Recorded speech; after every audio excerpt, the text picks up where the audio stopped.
भारत की आने वाली कल, ऐसे नौजवान मित्रों,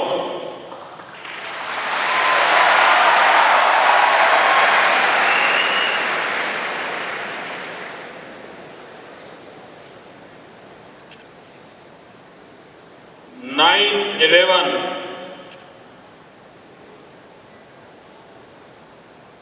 ये शब्द कान पर पड़ते ही दुनिया चौंक जाती है। एक खौफ का मंजर दुनिया के सामने आकर के खड़ा हो जाता है।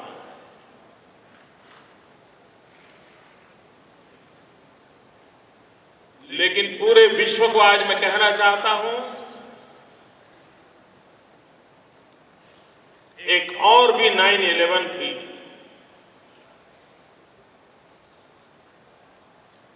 इतिहास के झरोखे में 11 सितंबर का एक और स्वर्णिम पृष्ठ है। 118 साल पहले उसी अमेरिका की धरती पर हिंदुस्तान का एक नौजवान सन्यासी अपने 2 शब्दों के माध्यम से पूरे विश्व को अपना बना दिया था। स्वामी विवेकानंद ने कहा था, ब्रदर्स एंड सिस्टर्स, इस देश की संस्कृति की वो ताकत थी जिसने 11 सितंबर को 118 साल पहले पूरे विश्व को जोड़ दिया। और एक विकृत मानसिकता जिसने 11 सितंबर को 10 साल पहले मानवता को कुचलने का प्रयास किया था।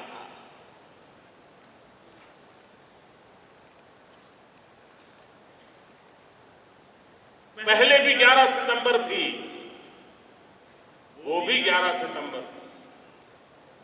पहले भी अमेरिका देश था, दूसरी बार भी अमेरिका था। लेकिन पहली बार भारत का चिंतन था जो विश्व को जोड़ रहा था, जिसमें मानवता की महक थी। और दूसरा वो था जिसमें मानवता को खत्म करने के इरादे थे। और इसलिए 118 साल पुरानी उस घटना की जो ताकत थी, भारत के एक संत ने जो दिग्विजय किया था,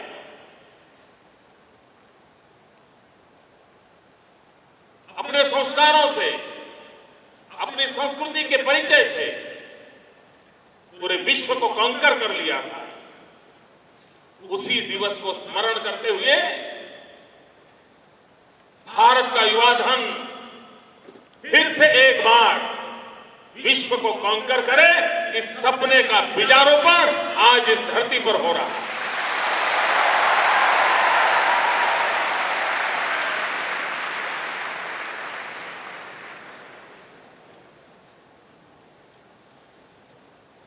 मित्रों, मैं सपने बहुत बड़े देखता हूं।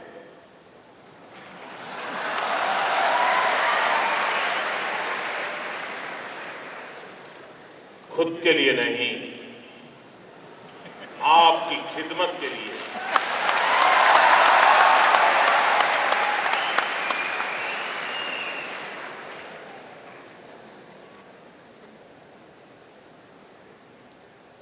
और एक सपना जो कई महीनों से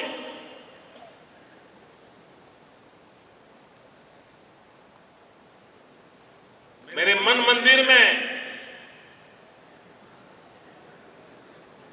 मुझे बेचैन बनाए बैठा था, जिस सपने को साकार करने के लिए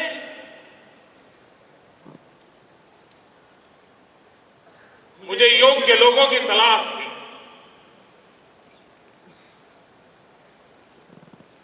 जब नारायण मूर्ति जी निवृत्त हुए तो मेरी वो इच्छा जरा प्रबल हो गई और मैंने उनसे आग्रह किया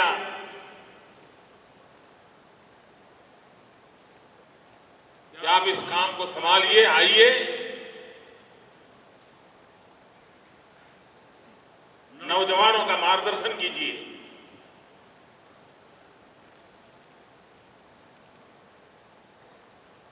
और जैसा नैनो का हुआ था, सिर्फ ₹1 का मैंने एक SMS किया था, ₹1 का SMS।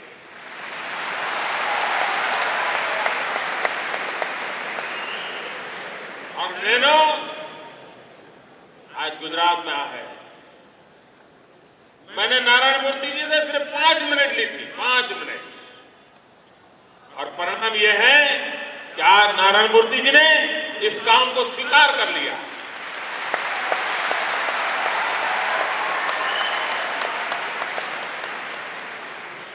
मैं उनका आभारी हूं।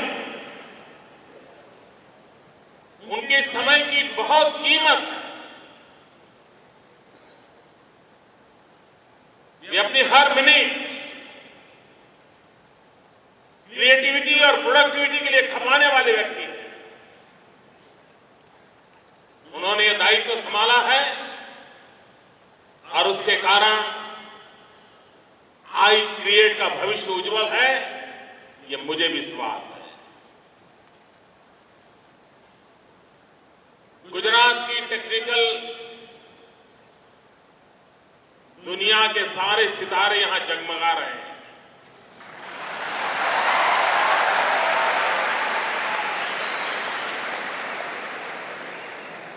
इन नौजवानों के अपने सपने हैं। हर व्यक्ति के मन में कुछ न कुछ नया करने का इच्छा है, इरादा है। यहां बैठे हुए हरेक के मन में बार बार नए विचार आते हैं, लेकिन चले जाते हैं।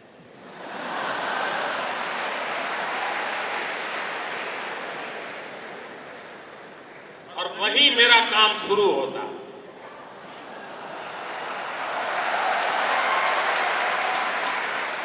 ये जो विचार आते हैं, ये आपकी संपत्ति है, लेकिन चले जाते हैं, ये कुछ व्यवस्था का दोष है। और इसलिए राज्य का ये दायित्व बनता है कि नौजवानों के पास जो सोच है, जो सपने हैं, उसको पनपने के लिए कोई जगह मिलनी चाहिए, कोई व्यवस्था मिलनी चाहिए, ताकि वो अपनी शक्ति का परिचय विश्व को करा सके। दोस्तों, आपने आपके सपनों को ऐसा कोई स्थान मिल जाए, आपके विचारों को पनपने का अवसर मिल जाए, इसलिए ये आई क्रिएट का जन्म हुआ है। आज 9/11 को हमने पसंद किया है लॉन्चिंग के लिए, क्योंकि स्वामी विवेकानंद को जिन्होंने पढ़ा है, जाना है, समझा है, हर पल वे युवा शक्ति की चर्चा करते थे। भारत का युवा विश्व को क्या दे सकता है, उसकी चर्चा करते थे। और वो सपना देखते थे। विवेकानंद ने अपने आंखों से कहा था, सपने देखते हुए कहा था कि मैं अपनी आंखों से देख रहा हूं। 30-32 साल का एक नौजवान सन्यासी दुनिया के सामने डंके की चोट पर कह रहा था कि मैं अपनी आंखों से देख रहा हूं, एक दिन मेरी भारत माता जगत गुरु के स्थान पर विराजित होगी।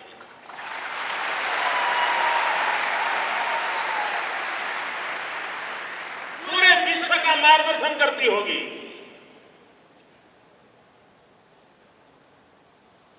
भाइयों बहनों, मुझे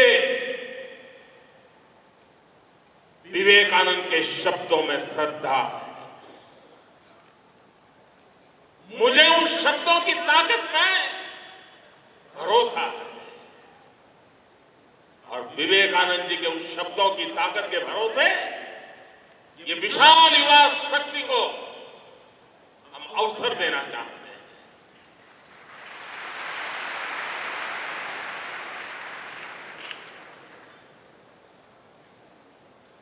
मित्रों, एक प्रकार से ये इंक्यूबेशन सेंटर अगर सादी सीधी भाषा में कहूं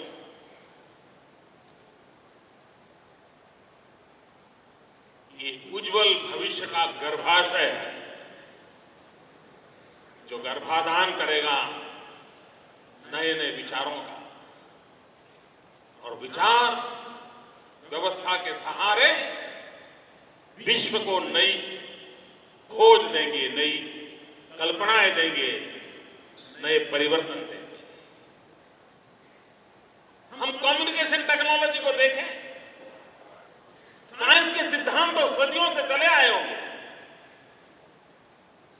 लेकिन कोई ब्रेन होगा जिसने कम्युनिकेशन टेक्नोलॉजी को सहज सरल रूप में परिवर्तित कर दिया और बाहरी विश्व को अपनी हथेली में लाकर के खड़ा कर दिया।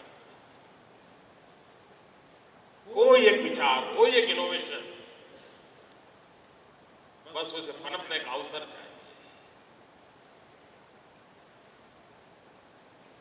मित्रों, विचार जन्म के लिए कोई प्री कंडीशन नहीं होती कि बड़े परिवार में पैदा हुआ होगा उसी बच्चे को विचार आएंगे,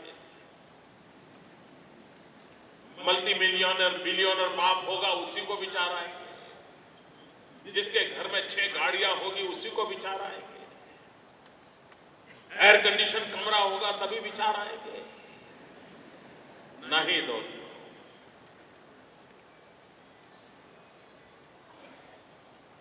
अगर आप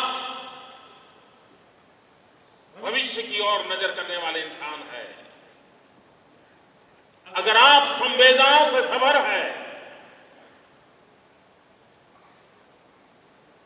दुनिया के दर्द को आप समझ सकते हैं, तो रास्ता खोजने के लिए मन आतुर हो जाता है, और जब रास्ता खोजने के लिए मन आतुर हो जाता है तो विचार प्रवाह तेज गति से चलता है, और उसी में से कभी कोई ऐसा स्पार्क हो जाता है जो इनोवेशन को जन्म देता है।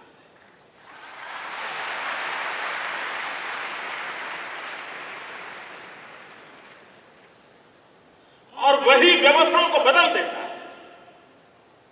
मित्रों, अगर भारत की ओर देखा जाए, हजारों साल की हमारी पुरातन संस्कृति को देखा जाए और पूरे विश्व के मानचित्र के संदर्भ में देखा जाए, तो कभी कभी लगता है कि यह देश सदियों से, सहस्त्रों वर्ष से यह देश अपने आप में एक इंक्यूबेशन सेंटर था। पूरा देश एक इंक्यूबेशन सेंटर था, जो नए विश्व के लिए नई व्यवस्थाएं देता रहा। सोशल स्ट्रक्चर, वैल्यूज, ये हमारे पूर्वज देके गए।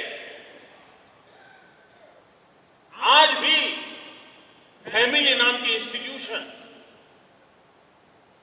दुनिया को हमारा कितना बड़ा नजराना है। विश्व को लगता है क्या कारण है, इतने घात हुए इस देश पर, उसके बाद भी ये यहाँ की चीज पुरातन संस्कृति वैसी की वैसी जिंदा है, क्या कारण है? जवाब मिलता है हमारे पूर्वजों के उस इंक्यूबेशन सेंटर से फैमिली लाइफ नाम की जो व्यवस्था ने जन्म लिया था, उसी का नतीजा है कि आज दुनिया इंटैक्ट है। मित्रों, आपको आश्चर्य होगा, अमेरिका में जब चुनाव होता है पिछले 50 साल से जितने चुनाव हुए, सब चुनाव में सभी पॉलिटिकल पार्टी के प्रेसिडेंशियल कैंडिडेट एक वादा करते हैं अमेरिका में। वो कहते हैं कि हमारी सरकार बनेगी तो हम फैमिली वैल्यूज को फिर से पुनर्जीवित करने का वादा करते हैं। ये अमेरिका के जीवन की बहुत बड़ी अपेक्षा और मांग रही है। हमारे पूर्वजों ने अपने इस इंक्यूबेशन सेंटर से विश्व को सपना दिया। कोई कर पाया, कोई करना चाहता है, कोई नहीं कर पाया, लेकिन सामर्थ्य का अनुभव सब करते हैं। मित्रों, हम ही तो लोग हैं जिन्होंने, हमारे पूर्वजों ने जीरो दिया। इस हिंदुस्तान नाम के इंक्यूबेशन सेंटर से पैदा हुआ जीरो, उसके बिना आज दुनिया में नया इनोवेशन संभव नहीं। अगर जीरो नहीं है तो विश्व एक दग आगे नहीं बढ़ सकता है। यह ताकत जीरो ने दिखा दी, ये हमारे पूर्वजों ने दिया। यही तो हिंदुस्तान नाम का इंक्यूबेशन सेंटर था जहां से बन पाता। आज पूरा विश्व होलिस्टिक हेल्थ केयर की चर्चा करता है, होलिस्टिक लाइफ की चर्चा करता है, बैक टू बेसिक की बातें हो रही है, गो टू ग्रास रूट्स की चर्चा हो रही है। अगर इन सारे विषयों की ओर देखा जाए तो हम ही तो लोग थे जिन्होंने विश्व को इन सारे विषयों पर रास्ते दिखाए थे। समाज जीवन में, सोशल वैल्यूज में दुनिया को कुछ न कुछ देने वाले लोग रहे थे। आज युग टेक्नोलॉजी से जुड़ा हुआ है। हर समस्या का समाधान टेक्नोलॉजी के माध्यम से खोजा जा रहा है। आम जीवन भी टेक्नोलॉजी के सहारे खोजे हुए रास्तों को प्राथमिकता देता है। अगर ये जीवन की सच्चाई है तो हिंदुस्तान के नौजवान से भी यह अपेक्षा है कि विश्व की समस्याओं का समाधान टेक्नोलॉजिकल इनोवेशंस के माध्यम से विश्व को दे और उसको अपने सपनों को पूरा करने के लिए कोई जगह होनी चाहिए। मित्रों, एक प्रकार से आई क्रिएट का ये आज महत्वपूर्ण अवसर में मानता हूं, क्योंकि कभी कभी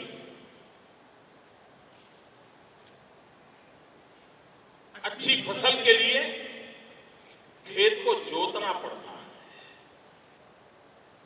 अगर खेत को जोते बिना कितने ही अच्छे सीड्स डालें, कितनी अच्छी बारिश क्यों न हो जाए, फसल होने की संभावना नहीं होती। पहली शर्त होती है खेत को जोतना। आज का ये अवसर हम सबके दिमागों को वो जोतने का काम कर रहा है ताकि हमारी मन की धरती तैयार हो जाए और जब कभी उसमें अच्छे सीड डाले जाएंगे फसल पैदा हो। ये 9/11 का आज का अवसर हमारे मन मस्तिष्क को जोतने का कार्य, और स्वयं नारायण मूर्ति जैसे व्यक्ति जोतने के लिए अपना विचार रूपी हल लेकर के हमारे बीच में आए।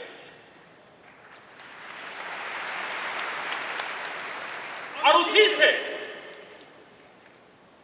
ये जो हमारे मन के खेत जोते जा रहे हैं, एक उत्तम इनोवेशन की फसल होने की मुझे पूरी संभावना दिखती है और इसलिए आज का अवसर अत्यंत महत्वपूर्ण बन जाता है। मित्रों, सदियों से हमारे शास्त्र में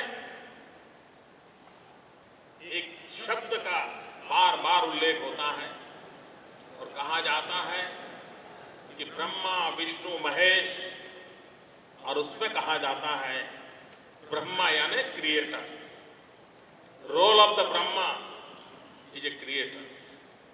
इस सृष्टि का सर्जक ब्रह्मा था, इसका निर्माता ब्रह्मा था, सब कुछ उसने निर्माण किया। और लेकिन हमारे पूर्वजों की ये ताकत भी बड़ी विशेष थी, उन्होंने और एक सोच दी। ब्रह्मा को क्रिएटर तो कहा ही कहा, लेकिन हमारे पूर्वज वहां रुके नहीं, वो आगे गए और उन्होंने कहा अहम ब्रह्मास्मि। उन्होंने हर इंसान को मंत्र दिया अहम ब्रह्मास्मि, I myself are a creator. मित्रों, दुनिया में ऐसी सोच कहीं नहीं हो सकती कि जहां हर इंसान को ब्रह्मा का माना जाए और हर ब्रह्मा को क्रिएटर माना जाए और सबके प्रयासों के सृष्टि का सर्जन होता है। अहम ब्रह्मास्मि का कंसेप्ट इसी देश की धरती की बदौलत है।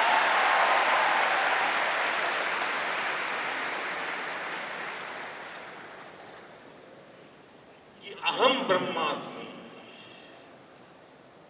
I am a creator. मेरे भाइयों बहनों, ये जो आपके भीतर जो ब्रह्मा बैठा है, आपके भीतर जो ब्रह्मा आपको कुछ न कुछ क्रिएट करने के लिए प्रेरित करता है, उसके लिए व्यवस्था देने का नाम है आई क्रिएट। वो अपने आप में एक ऑर्गेनाइज ब्रह्मा है, एक इंस्टीट्यूशनलाइज ब्रह्मा का रूप है, जिसके हम सब पुर्जे बनेंगे, हिस्सा बनेंगे। और ये आई क्रिएट, और आपने इसके शब्दों को देखा होगा, आई क्रिएट को आपको जो बेच दिया होगा उसमें भी लिखा हुआ है, उसमें आई छोटा है और कैपिटल अक्षर सी से शुरू होता है। जरा गौर से देखिए, ना भी दिखता होगा, ना दिखता है। क्यों मित्रों? अगर मेरे भीतर का अहम अगर बड़ा हो गया तो क्रिएशन खत्म हो जाता है।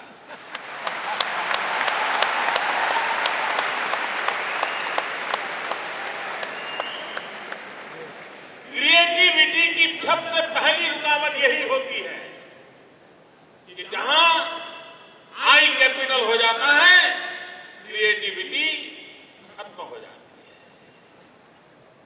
लेकिन आई की एब्सेंस से भी क्रिएटिविटी नहीं होती, आई का होना जरूरी है।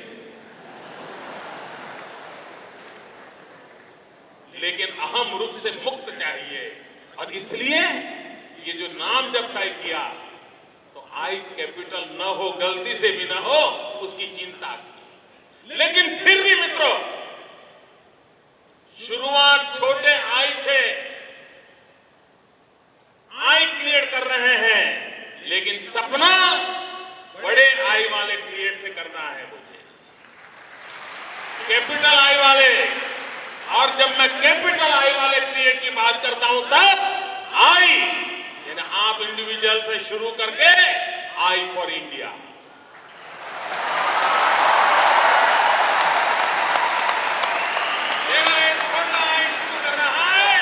बड़े आई क्रिएट तक जाएगा। इंसान से शुरू करूंगा, हिंदुस्तान तक जाना है। ये मेरी क्रिएटिविटी को निर्माण करना है।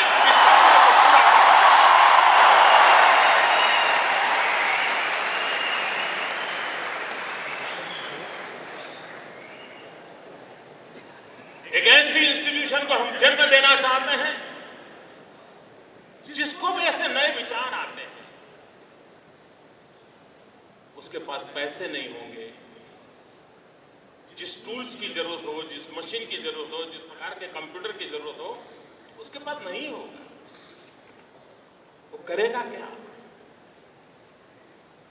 वो अपने साथ अपने आइडिया लेके चला जाएगा, फाइलें लेकर के जो मिलेगा उससे बताता रहेगा, देखिए भाई मैंने ऐसा सोचा है, ये खोजा है, ये अगर करें तो ऐसा हो सकता है। ट्रेन में मिलेगा तो उसको भी बताएगा। मुझे ऐसे लोग मिलते हैं, इतने आइडियाज होते हैं इनके पास, हम हैरान हो जाते हैं। लेकिन सब विचारों का बाल मृत्यु हो जाता है।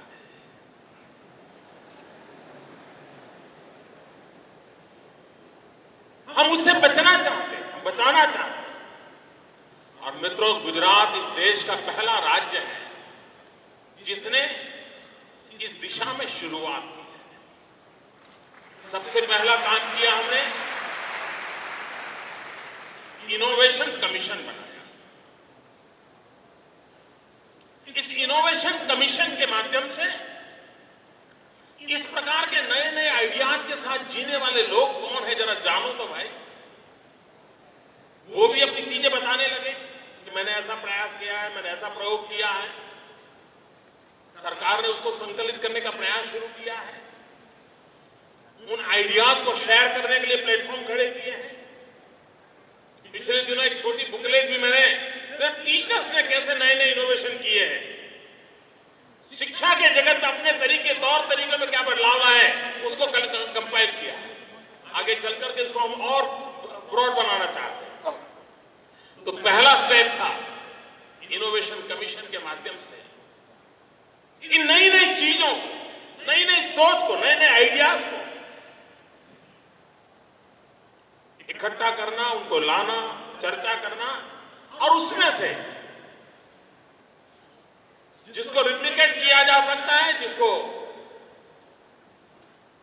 और जगह पे फैलाया जा सकता है, उसके लिए सरकार की तरफ से व्यवस्थाएं हो, उस दिशा में काम हो रहा है। लेकिन कुछ विचार ऐसे हैं कि जिसको कड़ी मेहनत लगती है तब जाकर के एक इनोवेशन होता है। मित्रों, कोई इंसान दवाई या कोई नई दवाई खोजता है, हो सकता है अपनी जवानी के 20 साल उसमें खपा दे एक दवाई की खोज में, लेकिन जब वो सफल हो जाए तो सदियों तक कोटि कोटि लोगों की जिंदगी को वो बचा सकता है। उसके 20 साल खप गए होंगे, उसकी जवानी खप गई होगी, कोटि कोटि लोगों की जिंदगी बचा लेता है। लेकिन उस विचार को, उस नौजवान को जो अपनी जवानी खपा देने के लिए तैयार है, उसको सही व्यवस्थाएं नहीं मिली तो कोटि कोटि जिंदगियां बचना असंभव हो जाता है। और इसलिए हम हर इनोवेशन को, उसके कारण होने वाले परिणामों की ताकत देखते हुए आज हम इन्वेस्ट करना चाहते हैं, ताकि नौजवान एक शक्ति बनकर के उभरे, सामर्थ्य बनकर के। आज इस पूरे दिवस का कार्यक्रम है, शाम तक आप लोग रुकने वाले हैं। और मैंने देखा कि नौजवान इतनी बड़ी संख्या में आए हैं कि सीटें कम पड़ गई, पीछे खड़ा रहना पड़ा नौजवानों को।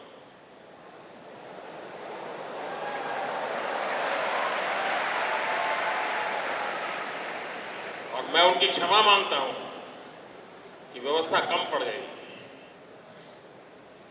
मित्रों, ये महात्मा मंदिर, कभी कभी हम लोगों की सोच है ना, हमारे देश में कुछ हो ही नहीं सकता, ऐसा पता नहीं क्या घुस गया दिमाग में, सब बेकार, अपना देश बेकार है, कुछ नहीं होता।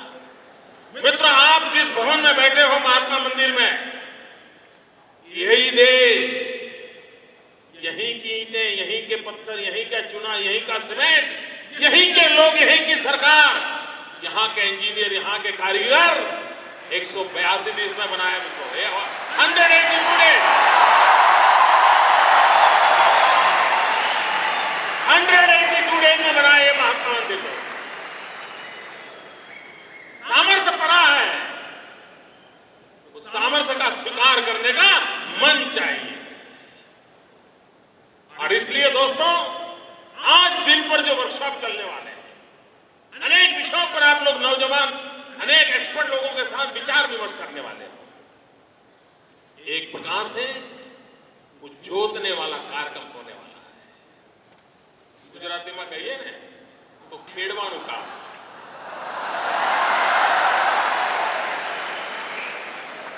और यहां आए हुए और जो यहां नहीं है, जो इस विचार से प्रभावित होने वाले, हम नौजवान के मन में विचार पैदा होने वाला है।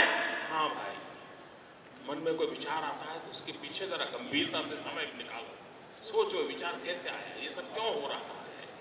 हो सकता है वो क्रिएशन की ओर ले जाए। और मित्रों, मेरी ऐसी श्रद्धा है, कोई विचार वांझ नहीं हो सकता, विचार कभी वांझ नहीं हो सकता। और अगर विचार वांझ है तो लिख के रखिए, वो नौजवान नहीं है।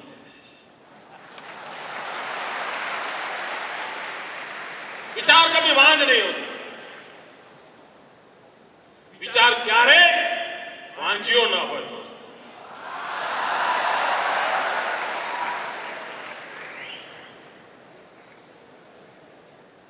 उस विचार की क्रिएटिविटी को हम बल देना चाहते हैं। मित्रों, हिंदुस्तान युवा देश है। 60% से अधिक लोग नौजवान हैं। सृष्टि का जो क्रम चलता है, उस क्रम में सदियों पहले हम युवा थे, फिर और लोग युवा हो गए। जो कल युवा थे वो आज बूढ़े हो गए। आप में से किसी को यूरोप जाने का अवसर मिला होगा।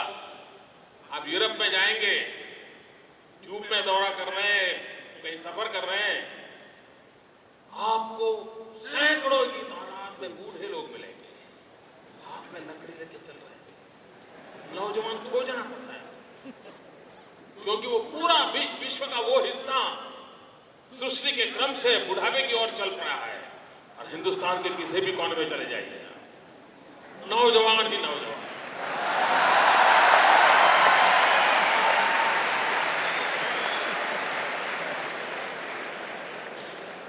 लेकिन इस युवा शक्ति को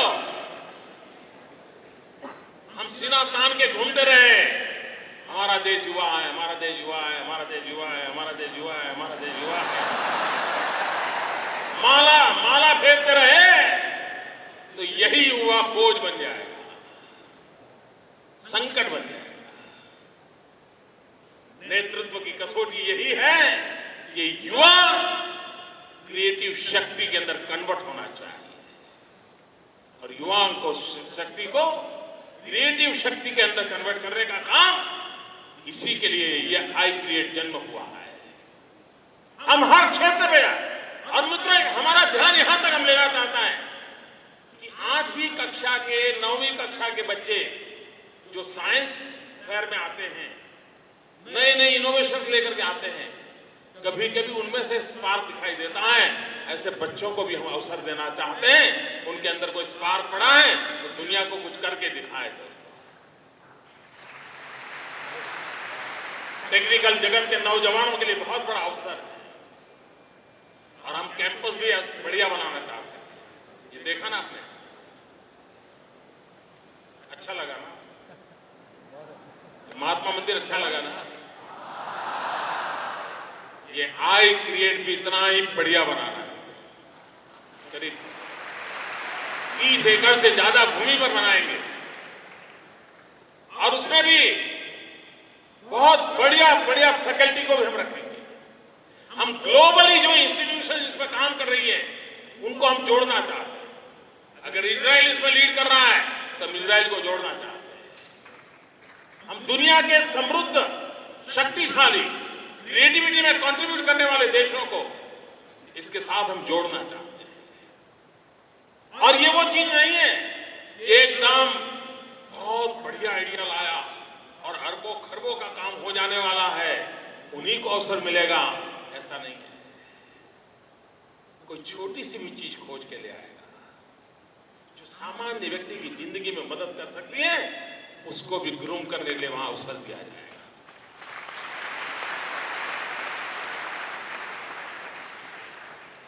हमारे राज्य में हम एक वातावरण बनाना चाहते हैं, इनोवेशन, नई सोच का। मित्रों, ये संस्थाएं या इनोवेशन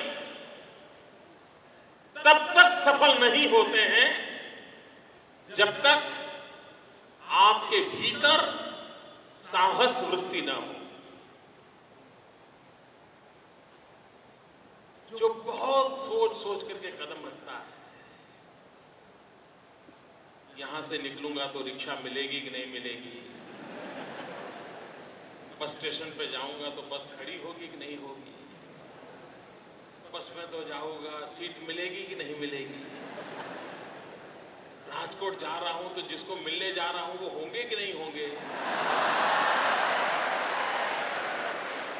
जो लोग इस प्रकार से सोचते हैं वो जिंदगी में कुछ नहीं कर सकते।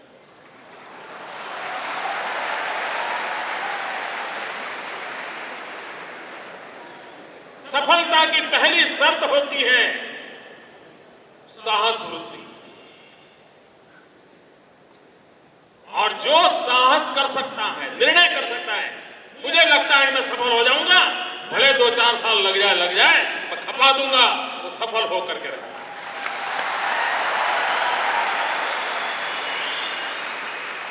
आई क्रिएट की गुजरात में सफल होने की ताकत क्यों है मित्रों? आई क्रिएट गुजरात में सफल क्यों हो सकता है? उसका मूल कारण है कि गुजरात के डीएनए में साहस भरा पड़ा।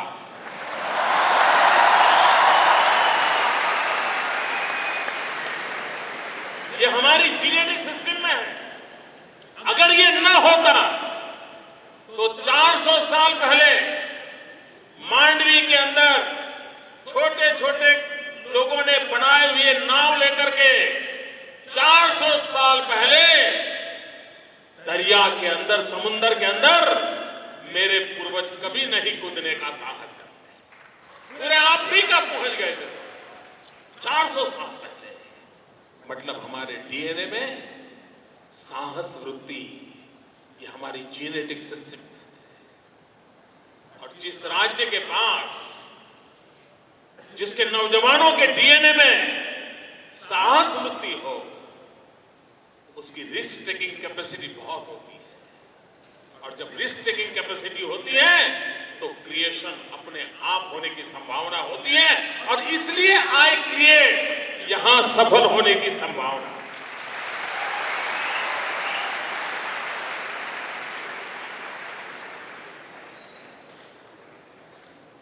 मित्रों, ये युवा शक्ति साल में 2 चीजें भी नई क्रिएट करके दे, 2 चीजें, दुनिया बदल जा सकती है दोस्तों, दुनिया। कभी कभी तो एक पूरे शतक में जन सामान्य के काम आने वाली एक चीज भी नई खोज नहीं होती है। टेक्नोलॉजी बदली जाती है, स्पीड लाई जाती है, व्यवस्थाएं बदली जाती हैं, कुछ नया नहीं होता है। मित्रों, इन दिनों मुझे कई चिट्ठियां आती हैं नौजवानों की। कोई कहता है कि मैंने पानी से चलने वाली कार बनाई है। अब ये सुनते ही आनंद होता है, अच्छा होगा यार, अगर पानी से चलने वाली कार बन गई तो ये जो गल्फ कंट्रीज के भरोसे जीना पड़ रहा है, मुक्ति हो जाएगी। लेकिन उस बेचारे नौजवानों को पता नहीं कैसे करूं। आइडिया आया, हम इसे अवसर देना चाहते हैं, उसे मौका देना चाहते हैं। खोजे, नौजवान खोजे। दुनिया को समस्याओं से मुक्त कराने के लिए हम रास्ते प्रदान करें। रास्ते प्रदान करने का काम है। और मित्रों, गुजरात बहुत तेजी से आगे बढ़ रहा है। आपको जानकर के हैरानी होगी, देश के मुख्यमंत्री और देश के मंत्री लोग दिल्ली जाते हैं। दिल्ली जाते हैं तो वहां के सरकार से मिलते हैं। और कोई भी स्टेट का मिनिस्टर या चीफ मिनिस्टर आया तो दिल्ली में बैठे हुए लोग यही मान के चलते कुछ मांगने आया होगा। ये वहां सेट पैटर्न है सबको। और कोई जाता है तो वहां वो अपने डिपार्टमेंट को कह करके रखते हैं कि देखो यार, वो स्टेट वाला आ रहा है तो देखो वहां का फाइनेंशियल मैटर क्या क्या पेंडिंग पड़ा है, जरा देखो वो मांगेगा कुछ। मैं जब जाता हूं तो वहां गाड़ी उल्टी हो जाती है। मैं कभी उनका समय बर्बाद नहीं करता, मांगने के चक्कर में नहीं पड़ता। और कहता हूं तो क्या कहता हूं, मैं उदाहरण देता, नौजवान है इसलिए कहना चाहता हूं दोस्तों, आपको हैरानी होगी, हिंदुस्तान के और स्टेट, उनका केंद्र के साथ बातचीत, उनके हिसाब किताब की बातें, और गुजरात की बिल्कुल अलग दायरे में चलती है। पिछले दिनों मैंने प्रधानमंत्री को एक चिट्ठी लिखी, लिखता रहता हूं।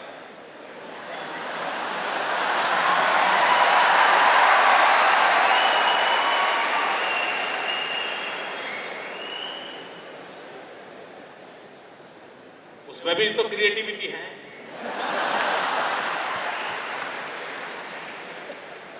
और प्रधानमंत्री को ना लिखो तो किसको लिखो? और किसी को लिखूं भी तो कौन पढ़ेगा?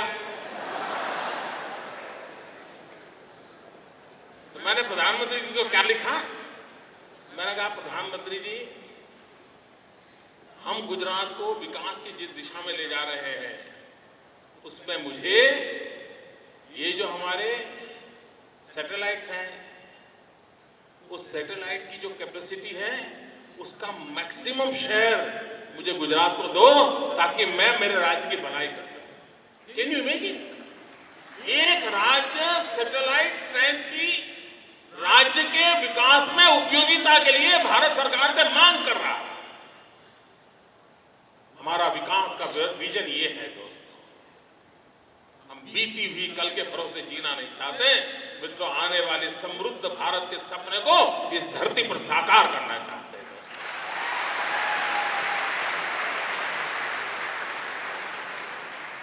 और स्वामी विवेकानंद के सपनों को साकार करना होगा तो कोशिश हमें अपने आप से शुरू करनी पड़ेगी दोस्तों। और आज 9/11 को विवेकानंद जी के उस सपनों को पार करने के लिए और विवेकानंद जी की आस्था जिन नौजवानों के प्रति थी, उन नौजवानों के बीच उन विवेकानंद जी के सपनों को साकार करने के लिए इस सामर्थ्यवान शक्ति के सामने मैं आज खड़ा होकर के आपके भीतर के सपने देख करके एक नई ऊर्जा लेने आया, नई शक्ति प्राप्त करने के लिए आया।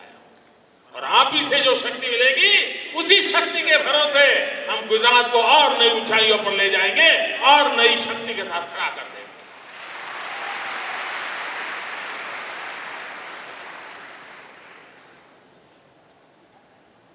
टेक्नोलॉजी से जुड़े हुए सब विद्यार्थी मित्रों जो यहां मौजूद हैं, जो यहां नहीं है, उन सबको मैं निमंत्रण देता हूं, शुरू करिए दोस्तों, कुछ न कुछ नया करने के सपने संजोइए। ये सरकार है जो आपकी क्रिएटिविटी को बढ़ाने के लिए, आपके विचार को वटवृक्ष बनाने के लिए, आपकी सोच की सामर्थ्य देने के लिए कंधे से कंधा मिलाकर के आपसे साथ काम करने को तैयार है। और इसीलिए आई क्रिएट है। मित्रों, हम दुनिया से कुछ अलग है, हम दुनिया से अलग हैं। और ये अलग का परिचय इस बात में है कि हम वेल्थ भी चाहते हैं, वार्मथ भी चाहते हैं। हमें वो कॉम्बिनेशन के साथ आगे बढ़ना है जिसमें वेल्थ भी हो, वार्मथ भी हो, विकास भी हो, अपनापन भी हो। इस मॉडल को लेकर के आगे चलना चाहते हैं। इसमें एक नया, एक स्वर्णिम पृष्ठ आज 9/11 को जुड़ रहा है। और मैं बड़े विश्वास के साथ इस दिशा में गुजरात सफल होगा, ये सपने देख रहा हूं। मेरी सब नौजवानों को बहुत बहुत शुभकामनाएं हैं। और आप सभी नौजवान दोस्तों, दुनिया को कुछ देने के सपनों को लेकर के आइए, अपने इस आई को जितना छोटा कर सकते हैं करिए, और क्रिएटिविटी को जितना बढ़ा सकते हैं बढ़ाइए। आई क्रिएट के हिस्सा बनिए। आई क्रिएट के माध्यम से पूरी नई जनरेशन के भाग्य को बदलने के लिए हम कुछ न कुछ योगदान करें। बहुत बहुत शुभकामनाएं। जय जय गरवी गुजरात।